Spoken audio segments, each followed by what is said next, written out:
where to buy and what kinds of properties to buy? Is that it? Emerging markets, where we should be looking at. I would look in, if I couldn't do what I'm doing right now, if I had to go someplace else in the country, I'd go to Salt Lake City. So what's your second choice? Tahiti.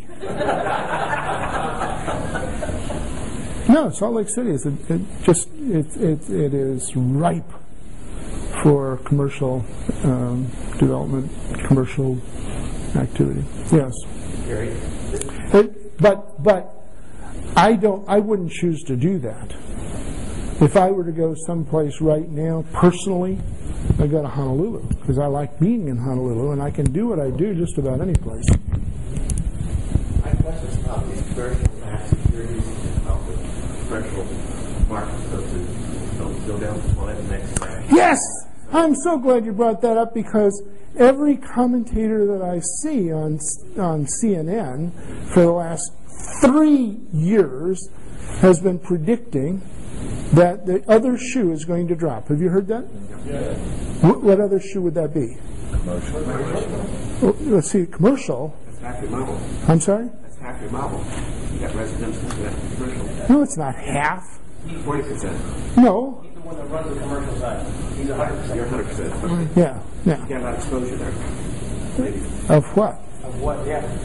What kind of exposure? Well, if the commentators are right, unless you set it up properly before the market crash, like the subprime, you might be exposed to that risk in your commercial doing.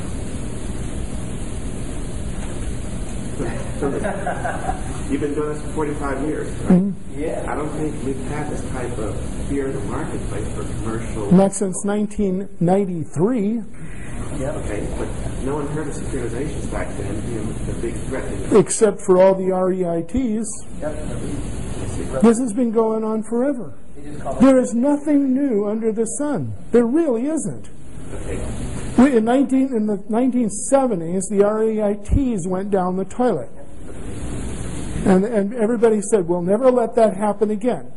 So in the 1990s, all the limited partnerships went down the toilet. They're doing exactly the same thing. And we'll never let that happen again. What happened this time? The securitized market went in the toilet. And what is the Obama administration saying? We'll never let that happen again.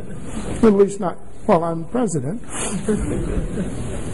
No, but that's, high leverage and bad management is an excellent recipe for failure. That's all.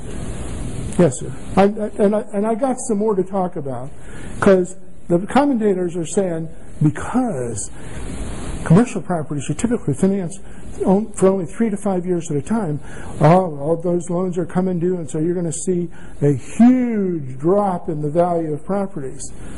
But you know, because you're smart and because you've been listening very carefully since I started talking, that there is not going to be a huge drop in the value of any properties. What's going to drop? If it's going to, is the price. Value is still there. It still costs you $200 a square foot to build even a Class B office building. Okay?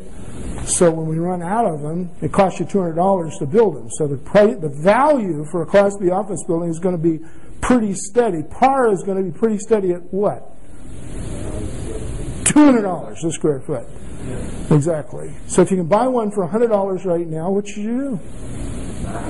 Yeah, but buy it with a lot of cash down, so that the banks don't get a chance to tell you what to do.